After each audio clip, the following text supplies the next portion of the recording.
Oh,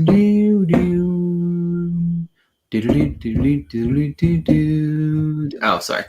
Welcome to another episode of the Fantasy Football Happy Hour podcast. I am your host, Ricky Valero. On today's episode, we are going to break down all of the events from last night.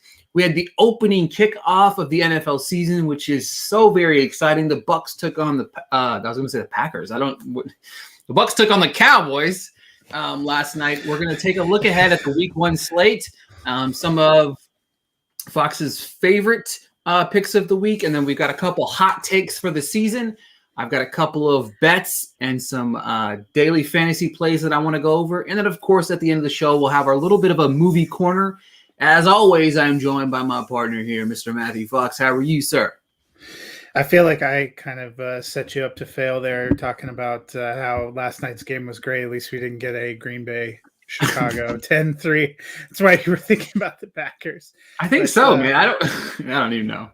It was a surprisingly entertaining and high-powered offense. I felt bad in the middle of the week. I thought the Bucs had a decent defense, and opening night games can be a little dicey. So I had dropped some of the Cowboys and Buccaneers in my fantasy rankings for Week 1. That did not pan out. I hope the rest of the week goes a little better for me. It was an insane week, just in general. And then you factor in that so much kind of transpired. It's uncertain what kind of Dak we were going to see, what kind of run. The run game's even as murky as ever for the Tampa Bay Bucs, but it's even as murky as ever for the Cowboys. But going into the game, there's so many different aspects of the game that I found interesting. I watched the entire thing, and I'm watching it, and the way it starts, you're thinking, all right, the Bucs have got control. We got a potential blowout on our hands. And then Dak took over for 4 quarters. That's probably one of the best games I've ever seen Dak play.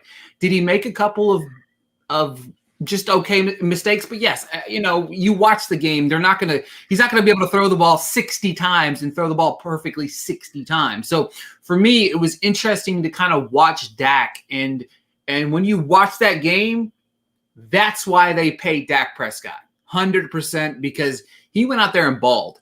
And Amari Cooper kind of established his dominance as the wide receiver 1 for Dallas.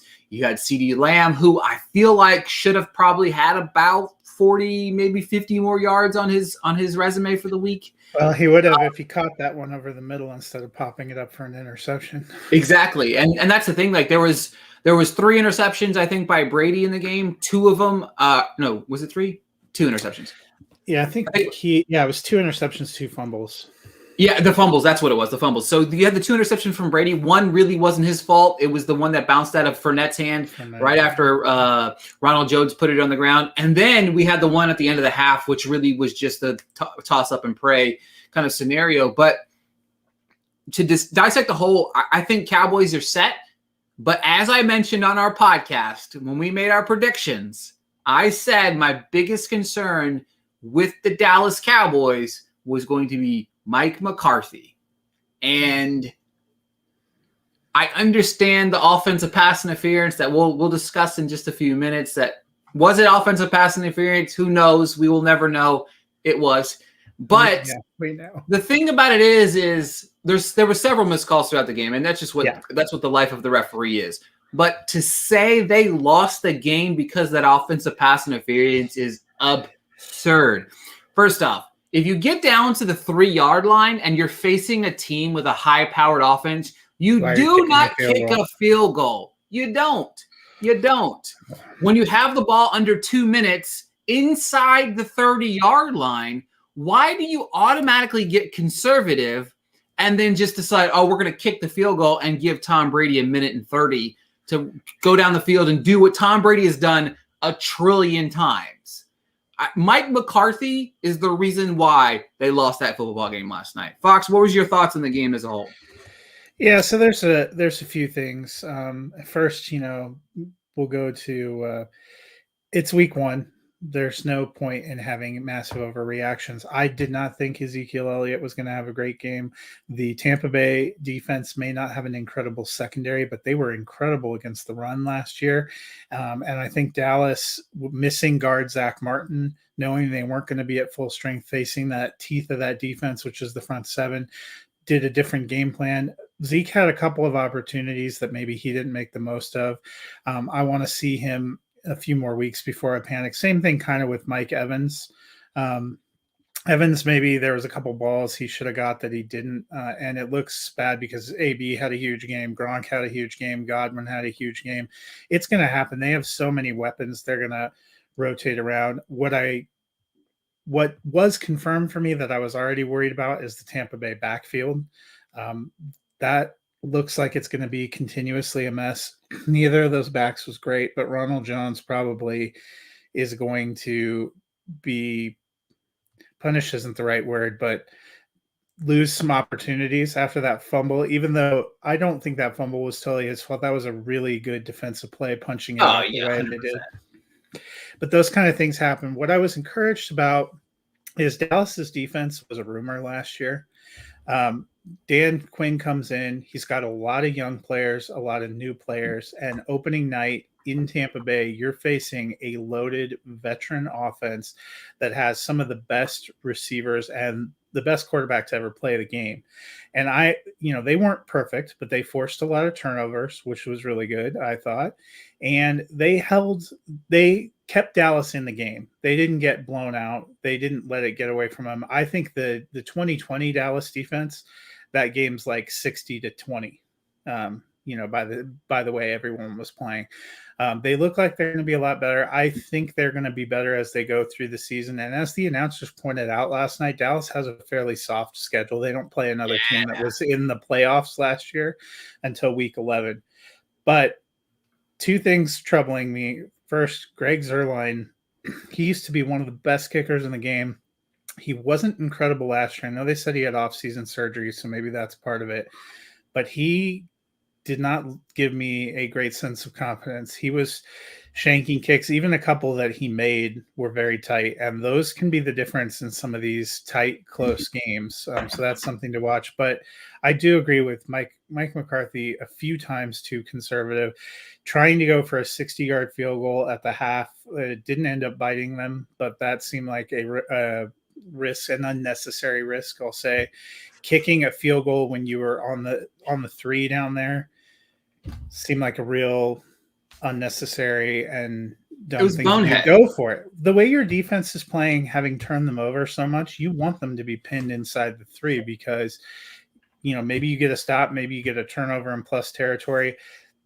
That would be turning the ball over at the 3 would be the worst outcome of you going for it on fourth down. I guess you could get turned over and have it run back. That would be the worst outcome. But the way your offense was playing, I thought they should have gone for it.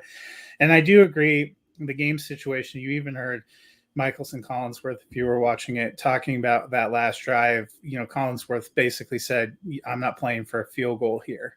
And Al Michaels said, agreed. And then almost immediately they did a handoff to Zeke, which we knew from 58 minutes of experience was not going to get them anything, and then lined up to boot a field goal. And that was not the shortest field goal. I was actually puckering a little bit, thinking, Greg Zuerlein has had an up and down night, and now you're just rolling him out there 47 yards, no problem.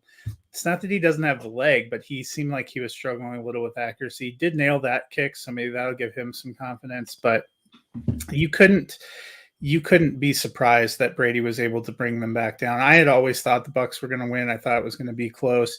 I do think that was offensive pass interference, but those kind of things happen. We see that kind of stuff happen in games all the time. There were weird calls throughout the day.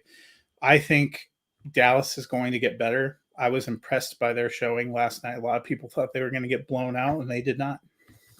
Yeah, I didn't think they get blown out. I liked the +8, and I was riding it all week. It was a kind of high spread, even though I understand it's the Super Bowl champions, et cetera, et cetera. But it's opening night, new offenses, new defenses, new players, et cetera. I mean, I know the Bucs returned everybody, but there's so many things that really kind of just went off the rails in that game. Because the thing about it is moving forward for the Buccaneers wide receiver, you have to start every one of them each week. Period. Like, there's just no way around it. I don't think they're not matchup dependent, because I don't think it really matters, because they're going to throw the ball probably 40 to 50 times a game, and he's going to divide it between the 3 of those.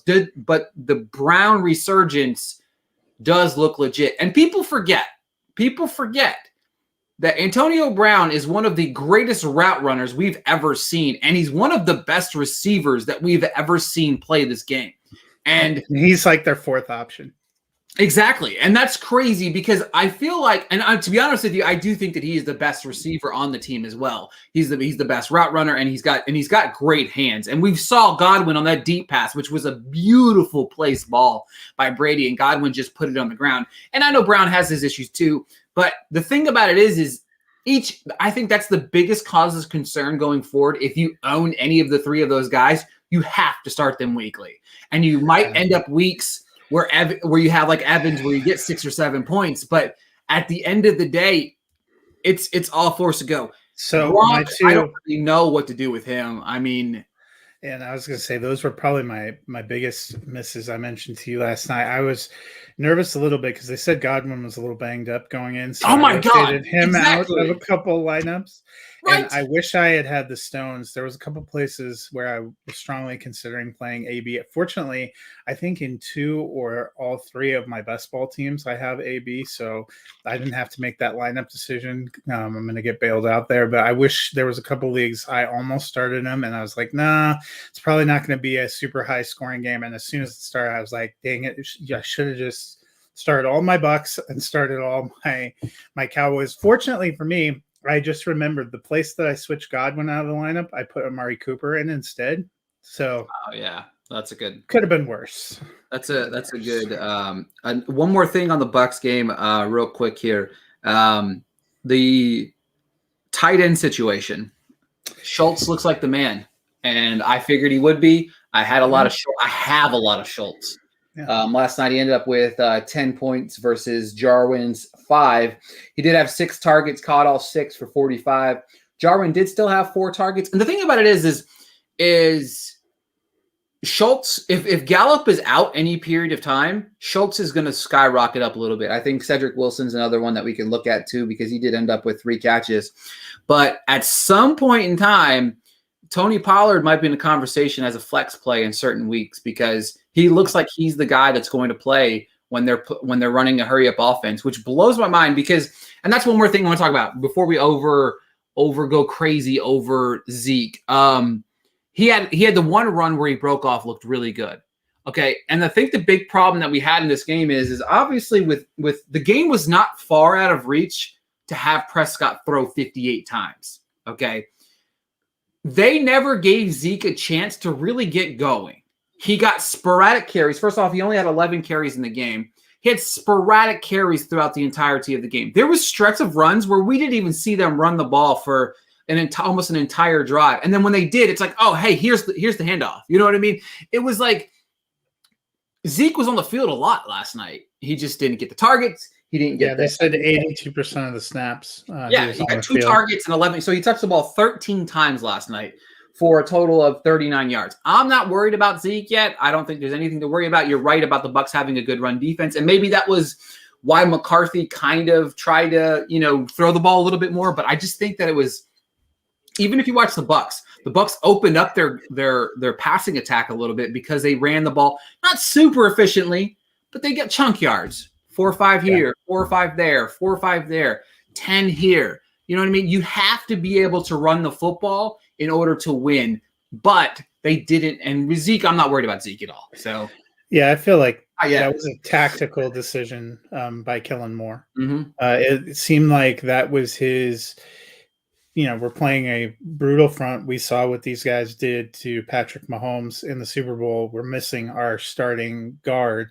We are just going to snap it in the shotgun and make some quick passes and let our playmakers get the ball and go. We'll run a few trick plays. We'll try to keep the defense honest. And for the most part, it worked. That's where I don't think it's a reflection of what they think of Ezekiel Elliott. I think it was a tactical decision based on the game. And fortunately for them, you have to wonder if Dak, if his arm wasn't really in as good a shape, they would have seen that early on and changed. Losing a little bit. Can't hear you. Sorry. I just think I can't hear you. I don't know what's happening, but I can't hear you right this second. I don't know if it's my end or your end, but I can't hear you. Can you hear me now? Yes, I can. There we go. we're back. So I just think it was their tactical decision. For and sure. I think I agree that's with what we're going to see with the tight ends too. I always thought they were going to split. I actually think that means it's possible neither of them end up being great weekly starts. I agree 100% with that. All right, so as we all know, every running back in Baltimore has now hurt themselves and is out for the year. There was supposed to be the Gus bus. I did a draft with a buddy of mine, and I was helping him with this draft, and I was like, man, you got Gus. He had a good roster, solid roster from top to bottom, and now Gus is out for the season. And I know they brought in Devontae Freeman, so everybody's like, oh, let's go get Devontae Freeman. He's the man. And then today we find out the Ravens give $2 million to Latavius Murray, and I do believe that he's going to be the running back to own. It might not be first couple weeks, but at some point in time, he's going to take over that back. Murray's good. Murray still has a little bit left in the tank. I'm not going to – period, he does. You know what I mean? He might not be the greatest of choices, but you are set up for success in that offense because of Lamar Jackson's running ability. Also, I will say that one point real quick about the Bucs. The Bucs struggle with Dak's ability to get out of the pocket, which kind of surprised me because they kind of honed in on Mahomes in the Super Bowl. But I think they might struggle a little bit with that this season. But with that being said, what are your thoughts on this backfield? Yeah, I like Latavius Murray as well. It might be your AirPods. I don't know what's going on with the audio here.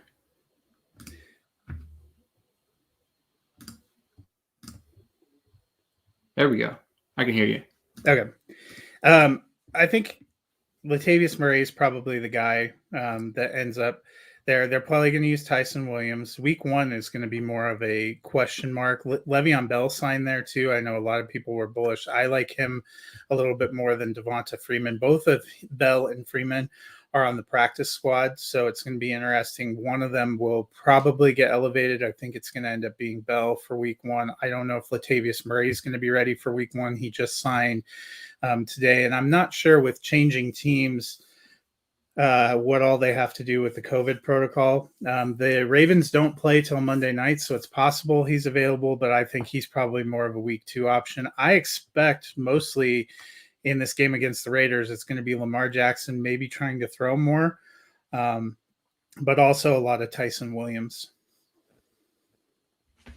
Yeah, it's going to be interesting to kind of watch them kind of play around and see what happens with that offense. But all right, so moving on to the games of the week. Fox, the floor is yours, my man. All right. Well, if you follow the site, I release a Friday 5 every week. So I will be, that'll come out later this afternoon, where I highlight 5 games. But I thought I'd highlight a couple of games, one from each window this week. The first, the morning window, Pittsburgh Steelers at the Buffalo Bills. Both those teams were in the playoffs last year. I think both have playoff aspirations this year.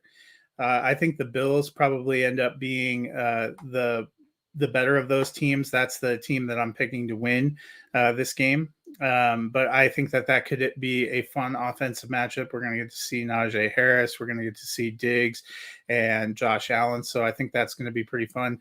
The late window game in the afternoon, the Cleveland Browns at the Kansas City Chiefs. That was one of the better games during the AFC playoffs. It was a very close game. The Browns nearly got there. That was when Mahomes got knocked out and Chad Henne had to kind of seal it. I think it's going to be a good matchup. 2 teams that I think will both be in the playoff competition. Yeah, Ricky's not as bullish. I still think the Chiefs win this one, but I'm expecting a good game. I think it might be one of the higher scoring games. Sunday night game, the Chicago Bears at the Los Angeles Rams. We're basically watching this to celebrate Matthew Stafford and to bide our time until Matt Nagy realizes he needs to play Justin Fields. Fortunately, NBC got a great game on Thursday night because I don't know if the Sunday night game's going to live up to that billing. I am excited to see Stafford and the Rams. I'm not as bullish on Andy Dalton. I think the Rams should win that one pretty easily, but I'm in on the Rams this season. And then the Monday night game is the Baltimore Ravens at the Las Vegas Raiders. I actually had this as my upset special before the Gus Edwards news came out, but I feel better about it now. I'm picking the Raiders to win this one. I think it might be a fun game. I'm all in. Apparently, as a Denver fan, on the Raiders in Week 1. Yeah, it's kind of weird. I saw they said upset special, and I was intrigued by it. One of my bets this week, and I'll go over in a little bit. It's funny. Two of the 4 games that you talked about. I'm kind of in for my bets a little bit later. There's some good games this weekend. Pittsburgh and Buffalo is going to be an interesting game. That line's at 6.5. I think it's going to be a little bit closer than that 6.5 says. I like Pittsburgh a little bit more than I know a lot of people do. And I don't even know why I do, to be honest with you. I can't figure out why. But I do think that Ben's going to have a better season than he did a year ago. I think he struggled a little bit. I do think that they're going to have an actual run game this year, which will help them. They do have Najee Harris, and I think that they're going to feed him the ball.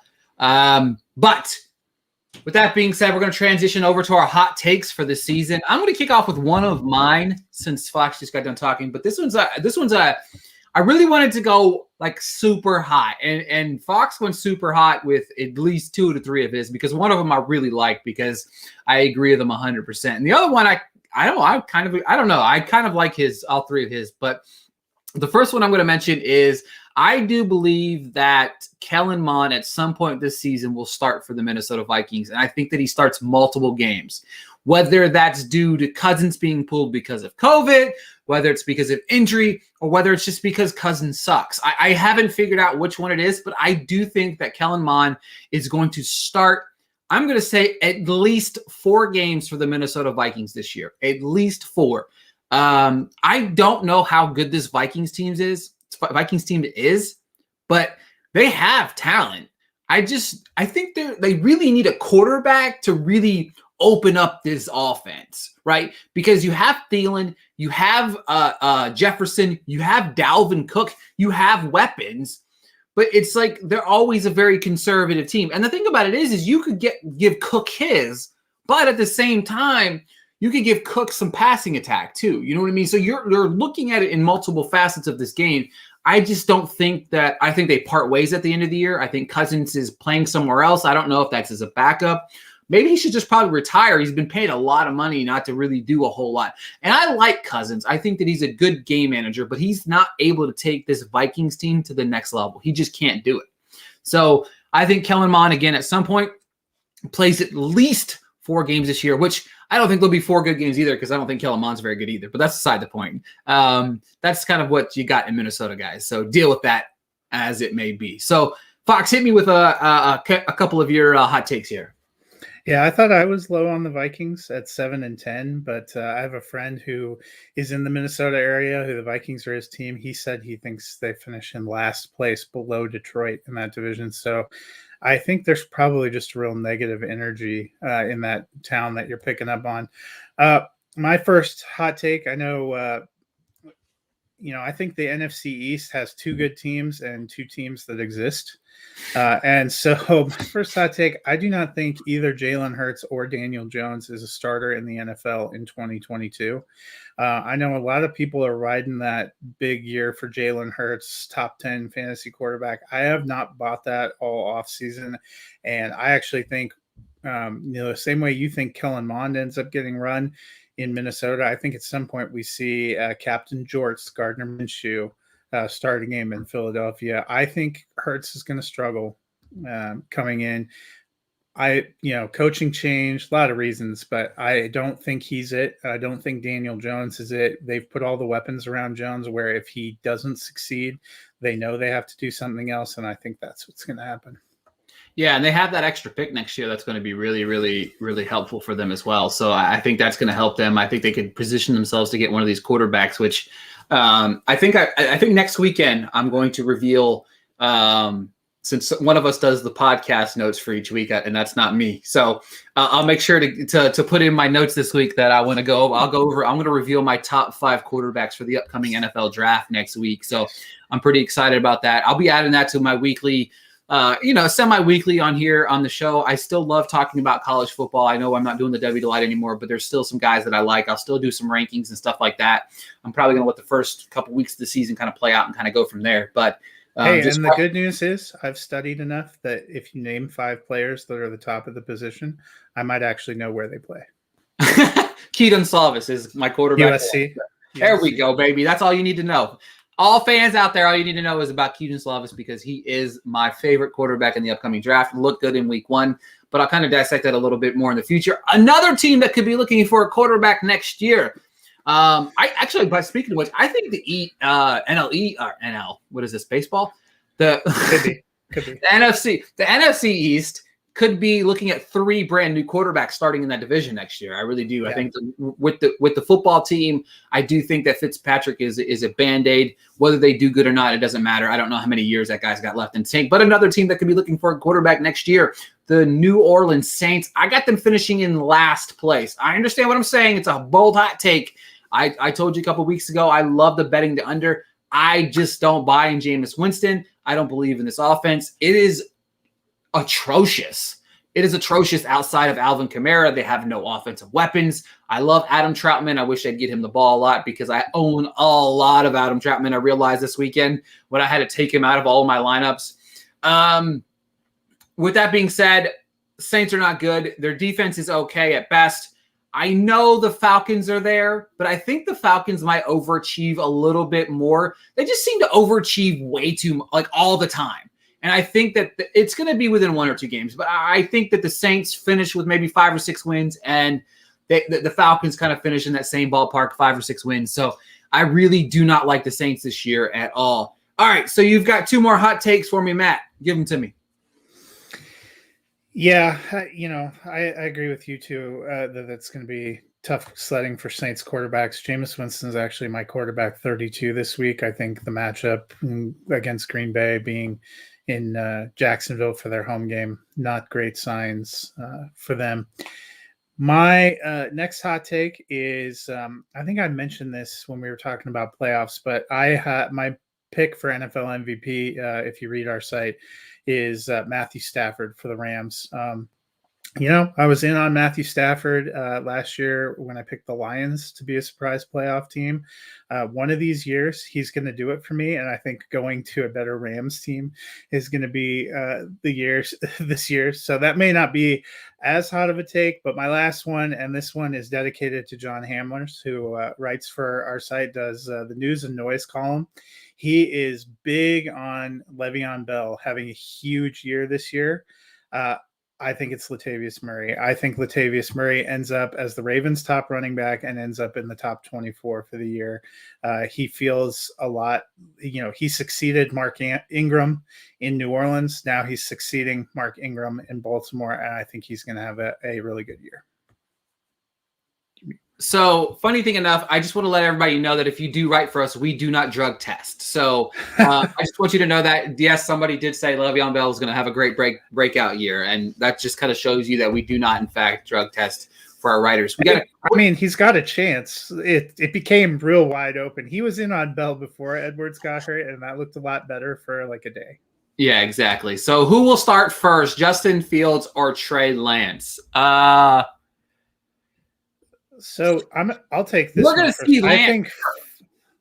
Let's start.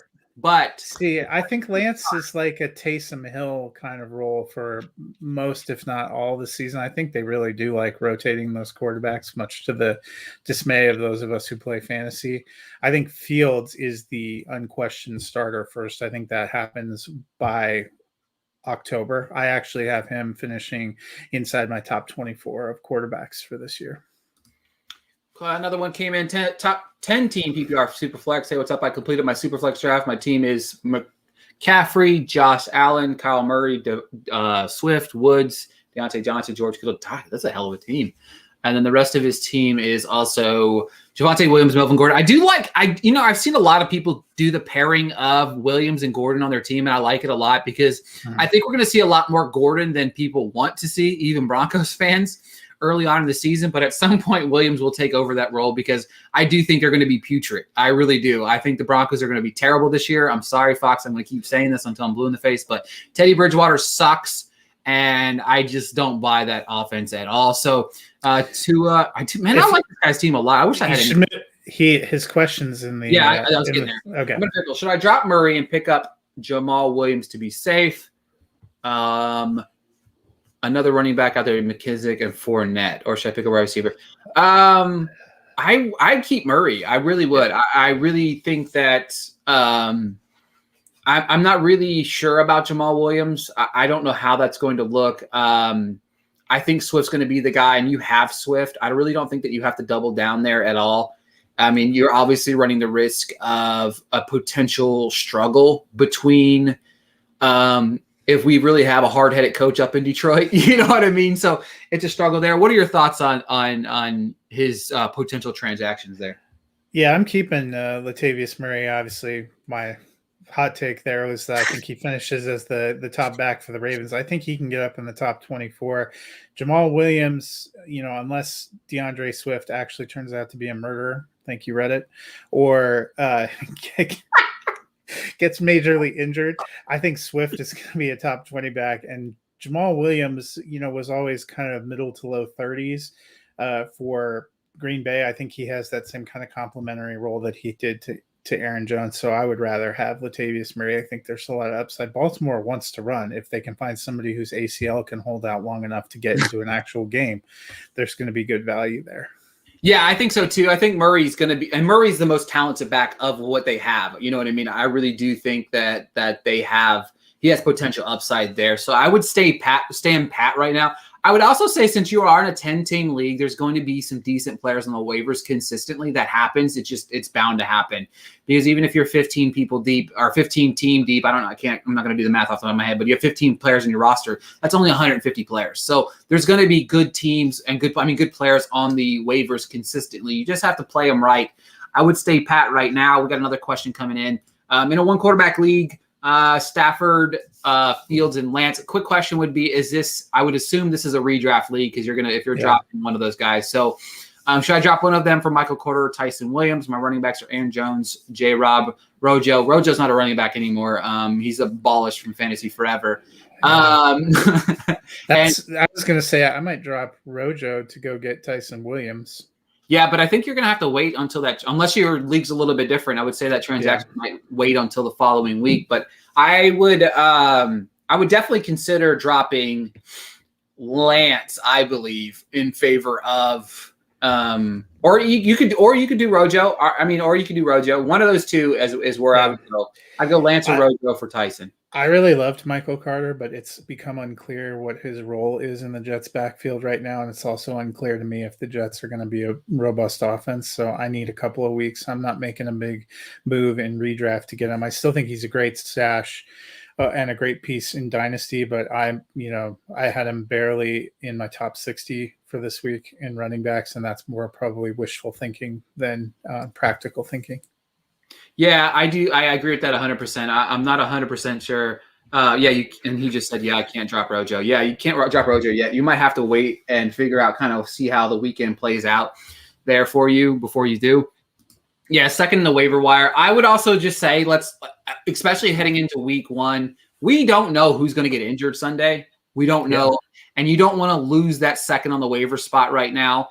And I know it'll kind of fluctuate and stuff like that in the future, but it's really important to see how Sunday plays out, because, we saw the abolishment of Rojo. Could he come back? Absolutely. It was one fumble, but with two other running backs being there, the situation's kind of scary for that team. So I like the idea of you standing pat right now. And like I said, with it being a 10-team league, I really feel like you're going to have good guys on those waivers consistently. So you did drop that, though.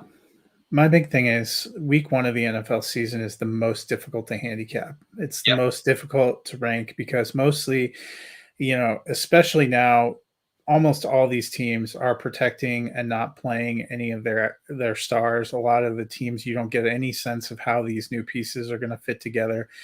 The first couple of weeks of the season are figuring out what these teams are going to look like. We come into week one with mostly our preconceived notions about what we think these guys are going to be from the off season. Yeah. Week one is going to be not only injuries, but going, oh, I thought I loved the talent. I loved the potential opportunity, but he doesn't seem to be part of the game plan. Maybe I need to reevaluate. Absolutely. Let's see here. 2 questions still left here. We got Jerry, Judy, or Tyler Boyd. Judy for me. Yeah, Judy for me as well. I think they're going to lose that game, but I still like Judy. If they lose that game, Vic Fangio's staying in New York. He's not going to make it onto the plane. Jalen Waddle or Moore for the Jets. Ooh, that's a little bit harder. I'm going to go with Waddle, but I think both those teams are going to be a little bit lower scoring. But I think the Dolphins have a better chance of winning. Gilmore's out, so that kind of opens up that secondary a little bit for New England. I think I like Waddle, but I wouldn't be mad if you started Moore, to be honest with you, because Waddle is more of a safe bet, I do think, for week one than I would like to see what the Jets do with that offense before we kind of decide whether or not who we're starting for that team. Because I think Davis is the only one that I would start this week for sure. Yeah, but after that, it's kind of up in the air what we're going to see. It's kind of like the running back situation up in New York as well. Well, especially for me too, with no Will Fuller this week and Waddle having already established relationship with Tua, I think he's going to be the big beneficiary. Yeah. So transitioning real quick, thanks for the question. Keep them coming in here. All right, so I'm going to go over a couple quick bets, a couple of DFS plays we got, and then we'll head out the door into our movie corner. Quick bets that I like. I love the Chiefs to blow out the Browns this week. I think that this game is going to be ugly. I like the Chiefs by 10 plus. I think that there's just going to have a chip on the shoulder. I think the playoff game, Mahomes didn't get to finish it. The Super Bowl still in the back of their mind. I think the Chiefs are going to come out here. And I'm not saying this as to say that the Browns are going to be awful. I don't think that. I think they're going to be a playoff team. But I just think that they come out here and knock their teeth out and kind of just reestablish, hey, we are the alpha dogs of the AFC, period. That's what I really feel like we're going to get out of this game. And on the flip side of it, a game that you said is the upset special, I like the Ravens minus 3.5 on Monday night. I'm a big fan of that game. I do think the Ravens win that game. I do like them taking the points. And then, of course, for a player prop this week, I am all in on Mr. Daniel Jones. His prop right now is sitting at 217 passing yards. You could take the over and get minus 110 on that. I do think that he eclipses that 217-yard passing mark. I also do think they win that game, but I'm not confident enough to say that in order to bet it. But I do think it's a game that's a little bit of a toss-up depending on what we see out of the Denver Broncos. But I like those 3 plays this week. Another thing that I do like, I want to throw this out here real quick. I do like a 7-point teaser. Arizona, Kansas City, Baltimore. If you put them in a 7-point teaser, you'll get the Ravens at plus 3.5, the Chiefs at plus 1.5, and then the Cardinals at plus 10, and you get the money line at plus 130. I like that actually a whole lot as well.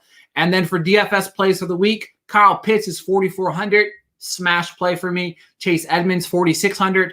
Smash play for me. I think that he's going to score a lot of points this week. Raheem Mostert, I think that he's just a forgotten running back. I do think that he might be in a bit of a committee style thing with Sermon, but I do think week one we're going to see a lot of him, and I think they might beat the Lions by 150 points.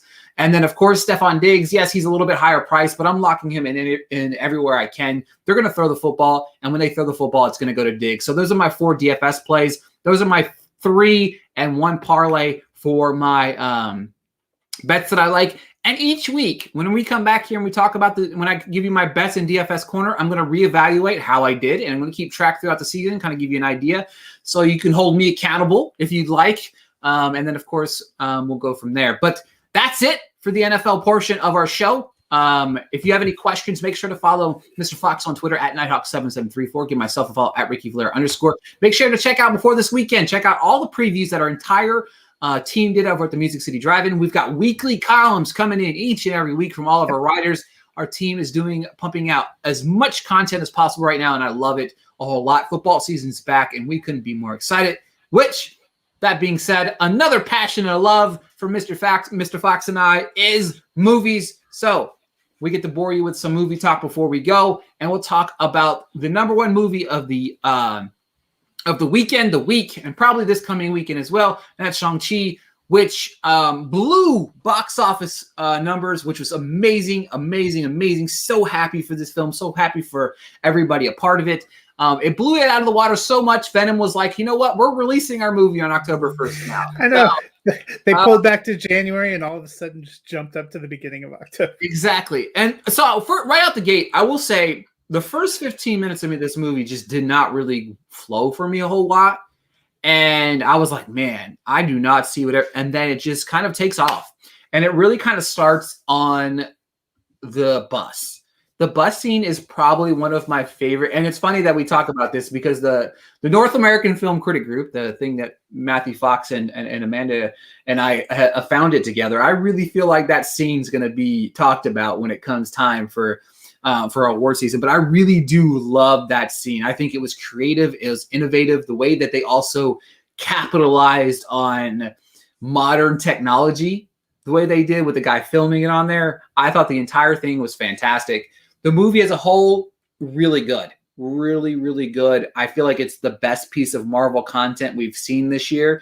So very excited. I can't wait. And Awkwafina is just, she's a star. And I think that she's going to mix well. I can't wait to see her interact with some of these other Marvel characters. I can't wait to see how they implement him into this universe as well. Fox, what were your thoughts? Yeah, I thought it was really fun too. I like the blend of action and humor. I like Simu and Awkwafina. I thought they were great on screen together. It was great to get Michelle Yeoh in there. A fun part for her. Good villain, good action. I don't know about you, but when they were fighting on the side of a building hanging way up there, my wife started to get sick. I was definitely a little terrified. I don't do well with heights. They did such a good job with that. Just having you on the edge of your seat, what's going to happen, all these things going on. I thought it was a lot of fun. I think we talked about it too. I didn't know what to expect. I didn't really know much about this one. Don't really know much about the comic. And I was floored by the presentation. I thought it was incredible. We're to the point where we should probably just stop doubting Marvel until we get down later in this year, and then we'll find out one of them's not good, and then we'll have a reason to doubt again. But they have an incredible track record lately, and I thought this was just another win. Yeah, they really do, and it's crazy to me how they consistently win with characters that I'm not a comic book guy, so I don't really know anything about these characters going into these movies, and it was like, you make me care about these people in ways that I didn't think that I could. I do think that I wasn't attached emotionally to the film as everybody else was. I do think it kind of has a little bit of a disconnect to it for me, but I really want to see it again. Like, it's on my radar to go watch again. I want to catch it again. And I think I want to catch it again in theaters. If you feel comfortable, going to theaters, please do right now. The theaters need our supports more than ever. There's certain days of the week and times of the week that you can go, and it would be a small amount of people. And that's kind of what I target right now as well, is trying to go. Shang-Chi, I did see opening night. It was kind of packed, but outside of that, I really do try to find show times of which that I know that it might not be as packed. But please support films in theaters right now, guys. It's very, very important. Two other films that we watched, both being dropped on the same platform. We had the 9/11, The President's War Room, and Come From Away, which is it's a Broadway play brought to life in film. Both of these are centered around 9/11. We're obviously coming up on the 20th anniversary of that. Both fantastic pieces of work. It's kind of art at its finest. The 9/11 documentary, The President's War Room, was one of the more intriguing things that I've watched, because getting interviews with some of the big dogs was important, because we've heard so many different stories about 9/11, but hearing it from President Bush's mouth, hearing it from the Colin Powell, Condoleezza Rice, the people that were involved that day, kind of intertwined what their thought process was, kind of hearing what they said about, like, even Bush at some points was like, he was being very spearheaded, and they were like, hey, man, you need to calm down a little bit. But at the same time, I love the idea of hearing him reassert, hey, I'm the president of the United States. You know what I mean? Like, there's so many different aspects of that I really enjoyed. Kind of give me your thoughts on those. Yeah. The President's War Room documentary dropped last weekend, and obviously Come From Away drops today. The documentary is a mixture of those interviews 20 years later and news file footage and footage of the day. And it was incredibly emotional. I watched it by myself first, and then my wife was interested. So I watched it again with her. And I think you just need to be prepared a little bit that it takes you back, and all of us who are, were more than, probably 15 years old at the time, kind of remember. It made me think about where I was that day and some of those feelings, seeing some of that footage. It doesn't get any easier, even though it's been 20 years later. And one of the profound things you hear in the interview with President Bush in that is, he said it took 20 years, but now it's just become another day for a lot of people, but it will never be just another day for those of us that lived through it. And I think that's kind of a good reminder, as we come up on this 20th anniversary, to take a moment to remember what happened, to remember the people whose lives were lost and who were impacted. And I thought it was a very emotional and touching, look at that day. In the same way, Come From Away surprised me a little bit. It's centered on the story of a little town in Newfoundland, which is where 38 planes and 7,000 passengers were forced to be grounded when airspace closed over the United States. And it's a town of 7,000, so it basically doubled their population. It's a celebration of the way that town rallied to welcome and try to comfort these people in a difficult time, tells some stories.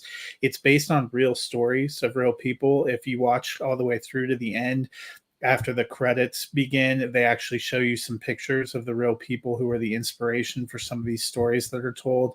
Beautiful music. It starts out, I thought it was going to be kind of funny and quirky, but there is a real emotional depth to a lot of it when you go through. It got to me in a similar way. And I think it's just been beautiful to see two pieces. I gave both 4 stars. Both of these things, I thought they were both journeys, but they are both going to be emotional just because of the subject matter.